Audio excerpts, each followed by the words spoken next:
Welcome to Cut Through the Noise with Dave Toronto, bringing you the truth behind the headlines in business and current events. Let's go!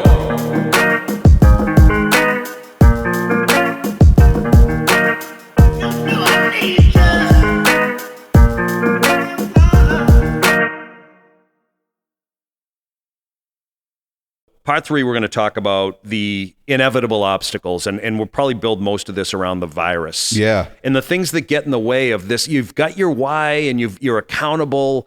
Just because you're accountable doesn't mean you don't trip. No, absolutely not. So how do you maintain your level of commitment? How do you maintain the open dialogue, knowing that, look, no one expected this thing to happen, back in March. So how do you deal with stuff like that? It's tough to confront the things that you could never fathom. You know what I mean? It for us, we were very, very nervous because we were becoming very routine oriented people. And whenever your routine is completely shattered, you automatically think the worst. And so when we first went into quarantine, we kind of had a conversation with each other of like, how do we use this to our advantage? Instead of immediately thinking like this is going to screw everything up, which it has. It really has thrown a wrench into everything. But for us personally on our weight loss journeys, we looked at each other and we said, how are we going to make sure that we just keep doing what we're doing? Now, for me, it was perfect because I was like, you know what? I don't even have to get out of the apartment. I'm working. I'm going to work. I have all my shakes here. This is going to work. Now, and it was even better of using the people around me, having Strawberry there with me, that was always going to be like, hey, you good? Even just a minor, like, are you good? Mm-hmm. That kind of snaps you out of these things, and vice versa too, where he was teaching from home, which is extremely stressful and extremely difficult. Yep. And yet every single time he had a break, he felt like he had the time to make himself something. Instead of just like, I got to make sure all this is made, and then I got to bring it to the classroom, and then I gotta go to the school lunch cafeteria. He felt like, you know what, this is almost a blessing of being able to have time to prepare. So instead of looking at the things that were taken away from us, we made a heavy focus on looking to the things that could potentially be given to us from being isolated. How do you know? I mean, how many people do you think use? And I guess it's legitimate. I mean, depending on where you are in life, the pandemic could have potentially crippled and has potentially crippled people in life, and through no fault of their own. And then with others, there are people that will use the pandemic or whatever as, well, there's my reason. Right. How do you not, I mean, do you encounter that with people? Do you ever have people come to you wanting help, but really they're leading with the reason why it's probably not going to work? And how often you hang with them? It's tough because, I mean, we have, especially with our listeners, the majority of our listeners submit in to just like tell us stories and give us suggestions and submissions and stuff. And so we do have people who come up to us or like message us occasionally and just go, hey, like a good example, we had a listener reach out to us about how to navigate their workplace. Like how to deal with their coworkers when it came to their weight loss journey and things of that nature. And honestly, you could look at being quarantined and things like that as a little bit of an escape and being able to kind of get yourself set. But whenever we talk to people who lead with the immediate negative, because we have had a few, especially on our Instagram, we've had people reach out and go, I think that I might want to do the program that you did, like the shakes, but I just love food so much that I can't imagine myself without it. What goes through your head when you read that? I immediately don't recommend it. I don't. Because the thing is if I ever have to convince you to do what I did, it was never for you. And I know that is a very blunt way to look at it. But for me, I would feel terrible if I put like a ton of grind and effort into saying like, no, you got to do this. You got to try it. And then they get to it and it doesn't work. And they're like, what the hell, man? Because I have to really kind of figure out what it is. And I think this is where I think what you do is such a huge service and strength of you're navigating like, what is it that you really want? Because people can see me now and the success that I've had with the shakes and go, well, yeah, I want to do that. But it was very difficult. It was very hard doing what I did. Just because I was enjoying the process and the little wins, the wins along the way, doesn't mean that it wasn't a really stressful grind at times. How non-negotiable are you about this today? Is this the way it is? Yeah, for me, I always, when people say like, I just don't know if it would work, I do ask a few questions. I'm like, well, like when you say I love food, I can't imagine life without it. I think everyone on the planet can say that. Like we've never had to really imagine like food not in the equation. Yep. I'm like, so do you love food so much that you would set an alarm for 12:30 in the morning just so you could get up and get into your car and drive to the closest McDonald's and eat? Because if you were eating McDonald's around your family, you would get a look. Because I did that. Like I start giving scenario. I'm like, I give the most absurd scenarios that I've actually lived through that showed the root of my problem of overconsumption and just this obsession with food. Wow. And I lay some of these out to people and they go, oh, like, well, no, like I've never done that. And I go, well, then you got to take that info. Like the reason why this program spoke to me is because it's like I said before, it was the factory reset. I wanted to reset my brain and my body of food consumption. Were you looking for the out when you walked out of that room and put the X through it? If your dad wasn't with you, were you just going to stop looking for an option? I think I would have looked at other options, but definitely not with the same ferocity that I was, because this seminar was recommended to me by my parents and my dad was like, I'll go with you. And I was like, you know what? Like it is time. Like I need to figure something out, whatever it is. But as a kid who always just wants to be like, well, I'll figure it out. Like I don't need my parents to give me the solution. But this was one of those where if I had walked out of there and my dad wasn't with me, I would have said that I was going to keep looking for the solution. But I probably never, I don't know if I would have necessarily looked as hard as I did.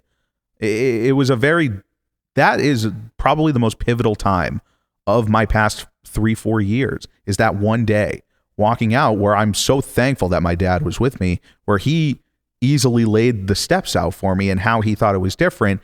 And I looked and I was like, damn, it's hard to beat that. It's a good argument to make, Dad. It's crazy how you have certain points in your life that at the time might feel like, nondescript, right, or uneventful, and they are that key moment. And you see the domino effect that it has, because Strawberry said this on the on the show too, is that when I started, he started a week after, because he felt a responsibility of a part of his why was he felt a responsibility of like, well, I can't be a bad friend and a bad roommate. Mm-hmm. If you're going to be going through this grind and I'm going to be coming home with Chinese food, that I'm going to look like a dick. I'm going to feel like a dick. And he goes, and you know what? I'm just as unhealthy. I need to figure it out too. His weight loss journey to me is one of the most impressive things I've ever seen. Truthfully, because when I live with him and I see him go through it every day, I went through this very extreme end of the spectrum. He just changed his habits little by little, especially food-wise. The majority of his lifestyle changes were diet-related, and the weight was falling off of him. And then we went into quarantine, and he's like, you know what? I have this kind of time in between teaching and stuff. I'm going to walk on the waterfront in Fall River. And he started integrating things more and more, just little by little. And it was a joy to watch this, because he goes, well, if you hadn't have started, I probably wouldn't have started. We would have just kept doing this. And it was a huge pivotal moment in our lives. Let's go back to the obstacles, the inevitable obstacles. Yeah. You refer, and you also talked to, we didn't cover it as much, but maybe you could weave this in. But yeah. the impact of this on, say, mental health.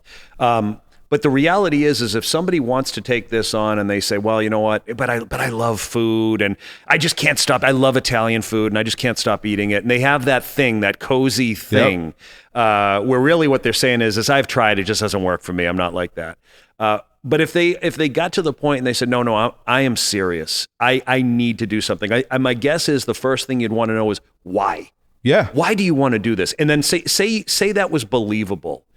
What would you tell somebody who has discovered that why thing about what you're going to encounter? Like I do this when I'm coaching people. Look, if you and Strawberry can't, this would never happen. Yeah. But say you guys hated each other and you own a business and you're partners and you just don't like each other anymore. And you hire me to help broker, bridge the relationship back together. Odds are would achieve a couple of small successes, provided that you wanted to fix it. Exactly. But inevitably, you're going to hit another speed bump, and it's in that moment. Are you going to go right back and hate this guy again, or are we going to use the steps? Yes. Yeah. So that's the whole thing. Is look, you're going to hit speed bumps. We might not have another pandemic, but you know what? You're going to wake up on Saturday because you stayed out too late on Friday, and you're not going to want to get up. Oh, exactly. So, like, yeah. How much do you talk about that the inevitable obstacles or these things like the pandemic or whatever, tiredness, laziness, I drank too much, those things are permanent. They're not going to stop. Right. How do you deal with that? So oddly enough, I truly think that those things are easier to deal with once you finally accept that your health and wellness journey never ends. Okay? So the way that I look at it, right? If I had a wedding in 3 months and there was a wedding that I wanted to lose 15 pounds for, like I said at the very beginning of all this, was event-based success.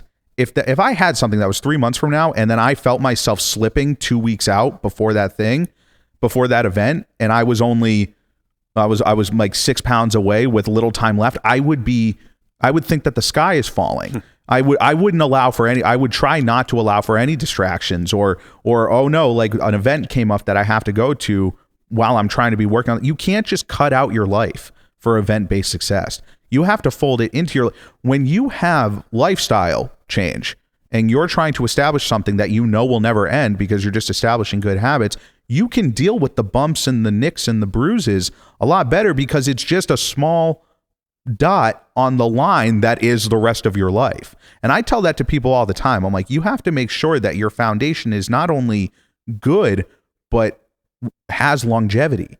It's something that you can live with for the rest of, can you live with this why for the rest of your life?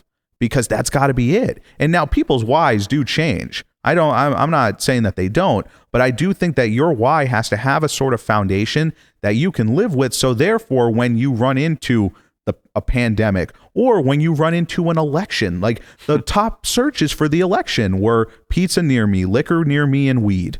Like those were the 3 top searches. Like elections force you kind of out of your comfort zone, and you're just glued to the TV and eating food and talking about how the sky is falling any which way, no matter what side you're on. These are the things that are easier to deal with, that I tell people that you not only have to be ready, but you got to be able to let it roll off your shoulder a little bit because it's all part of the plan. It's part of the process. Yeah, I agree with you. It's such great stuff, Seth. I mean, this can help so many people no matter where they're at in their lives. You know, I think that especially, you know, with the election, we don't have to get political because right. By the way, I could talk to you about that for another 3 days. But I also think that one of the things that if life's not working for you, you're probably looking in the wrong place. Yeah. You know, the answers are always like inside. Oh, they are. And you're not going to find them out there. No new president or no new infomercial, or there's nothing new out there that's going to change you. It's you got to have that commitment. You got to look inside and say, all right, what's in my way and what do I need to do? And how am I going to get it done in a way that I'm proud of? Yeah. Because that was a big thing for me. I did this before, but while everyone was proud of me, I was sick with myself. It did a lot more damage than it ever did. While physically, people might have thought that I was the healthiest I had ever been years ago. You were dying inside. Dying. I was on my last legs for a while, and that's kind of the thing. And people, just because you need to acknowledge tough things about yourself doesn't mean that the resources around you have to be so high intensity.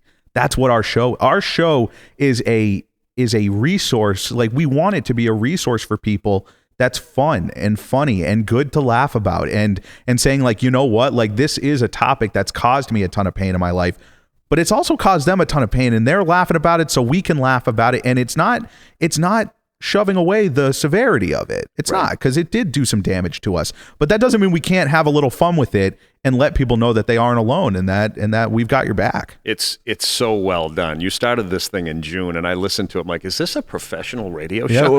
And we appreciate that a ton. It's really good. I gotta ask these guys for help. I'm doing what I can, but you've done an awesome job.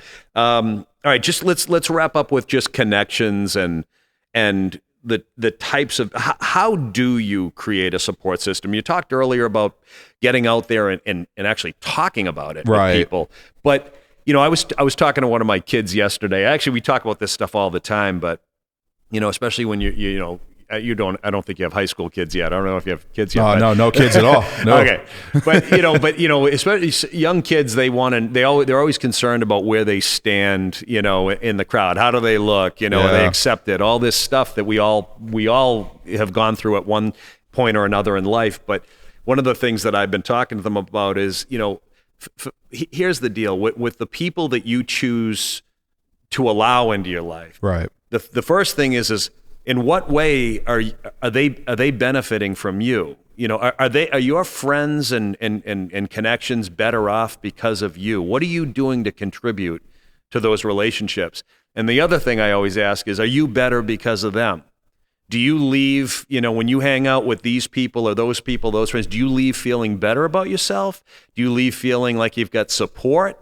Or do you leave feeling worse about yourself? Because I wonder that with just adults in general, how much do we focus on the types of people that we choose to spend our time with? Right. And especially if you're dealing with something like, I got to change my life. I've got to lose a lot of weight. I've got to take care of myself. So you're coming into this with an extra set of responsibilities. Oh, absolutely. I would think the types of people that you need to be around, it's important not to let the wrong ones in. It's sort of like this there's a sense of dramatic irony wrapped up in this too, because Strawberry and myself, our closest friends are our camp friends. So we always used to say, the phrase was always, we lived 10 months for 2. So we would grind 10 months and then we'd get 2 months of this absolute paradise bliss where we were all accepted. We were all on the same page. We weren't getting bullied. We weren't getting shit kicked in our face. We were with the guys and our girls too. Like, it was all of us together in this environment. And then those 2 months were up and we all went our separate ways. I've got somebody I could call on every continent that would open their door for me and have my back, that would be with me until the end of the line. Those are my camp friends. And it was perfect because we were all going through this struggle together. Now, when we're all spread out though, it's very tough to kind of keep that support going at such a high rate, because we're not only spread far apart geographically, but we're all mixed into totally different things with just our lives. And then I've got the relationships that I used to have with kids that I went to high school with and kids that I grew up, that geographically, those were the kids that I grew up with, that I still have decent relationships with. But I can't sit here and say that damage done hasn't affected my decision making going forward, in terms of, I was always number 5 out of 4. I was always number 11 out of 10. What do you mean by that? If there was a joke to be made, it was almost like if they ran out of jokes, let's just move over to Seth and he's got it. He'll be the joke. Right. And that was really tough for me. But you rolled with it. You, in a weird way, that's the way you defended yourself or protected yourself. Because you sort of weaponize that self-deprecation and saying well, at least if I make the joke first, then I'm taking it away from them. Yep. But then you're constantly just trying to make the joke first, even when they weren't looking to make one. Right. And a lot of those guys have changed and they've grown up and they've become great people, and not that they were ever bad people, it was just kind of nature of the times. But those were the relationships that I really kind of had to assess, and that I'm still am assessing of, well, how much is it really worth it with all that shit that I dealt with? Yep. Whereas my camp friends, I knew like they're with me till the end of the line, so I got to make sure that this is held intact even now that our camp days are done. Well, yeah. Well, I mean, for what it's worth, I mean, we're just meeting each other. I don't know anything about you. I feel like we've known each other for years at this point, though. maybe we have. No, but I again, with my kids, I say this to them all the time. I'm like, middle school and high school, those are just blips on the radar screen. Very much on the so. radar. I was I don't want to say a loser, but I was a very nondescript high school kid. I didn't do anything.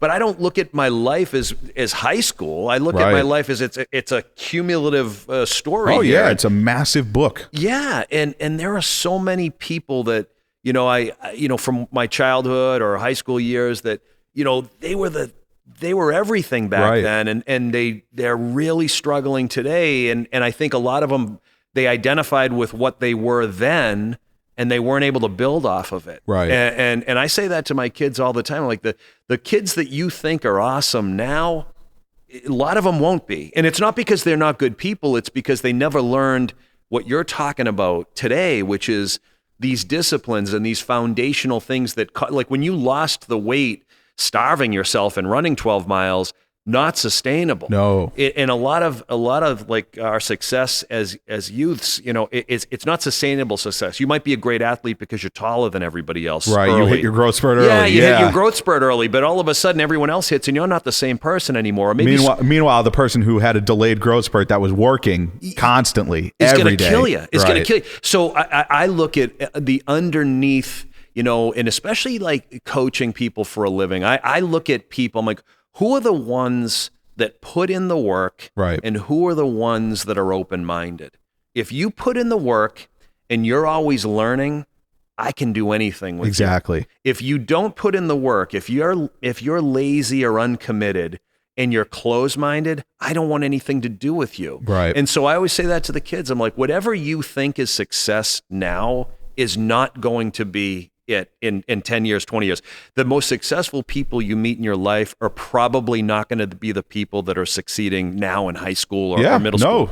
So I'm sure you're so for that reason, I look back and I'm like, God, man, I used to be afraid of that dude. Now I feel bad for him. You know what I mean? I'm like, God, I feel bad for that SOB. He never learned. Yeah, look, like I would be lying if I said that there weren't some kids who I remember some insults as if they are ingrained into my brain. Yeah, I'd be hard pressed to say that I don't check in on them every now and again and go, all right.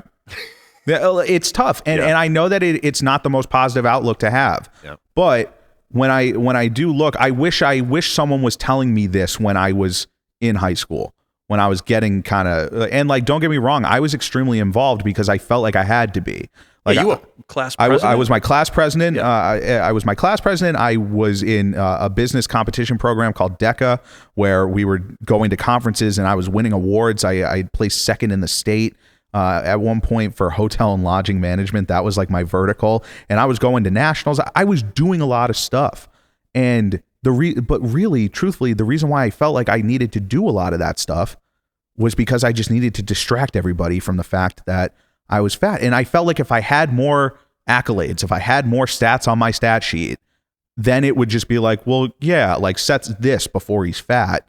And believe it or not, it still didn't stop many of the jokes. Like, and so really my big thing, and I'm glad that that's the focus that you're telling your son too, is that now that I'm here and I'm doing my own thing and doing, like, I worked really, really hard to get here.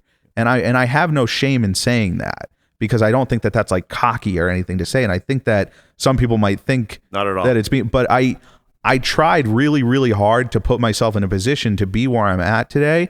And I'm glad that I did it. And it doesn't mean it wasn't hard, but a lot of people that are just expecting it to all come to them at one point in time, I'm glad that I have a body of work that I can look back to that includes failure and includes struggles and includes really dark and hard times, because it's just part of the overall body of work that I can look back on and be very, very proud of as I continue to go forward. Well, that's why you're so easy to talk to, and that's why that podcast flows like it flows. Yeah. There's nothing, you guys, I know you prepare for it, but it's organic conversation. You're not fishing for the words. Yeah, that's how we try to keep it. We try and go in, we write all of our topics, like what we're going to cover, and then we just go off into separate rooms, and then we don't know what the other's coming out with. Oh, you guys don't even sit at the same table together? No, so we sit at the same table, but when we do the topics, we immediately print them. Yep. We go to our rooms and like we'll do our notes at different times, but I find it funny where I'm trying to guess what he's going to say. Okay. And I'm almost just like, is he going to go with this? And then he'll